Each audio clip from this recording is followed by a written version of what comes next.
Okay lang, sir. Kay di nila makita na ako ang mata kung magkalo ta. Oo. Okay?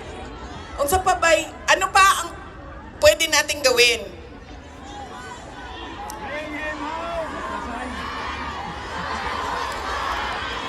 Pagiging Pangulo, dapat nasa tamang pag-iisip ka. Kapag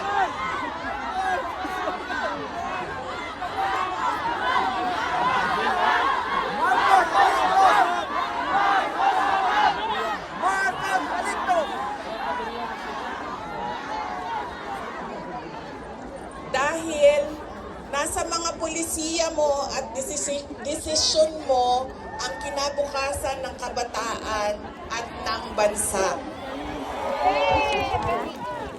Kaya yung pagsasabi na hindi mahalaga ang drug test sa aking kapasidad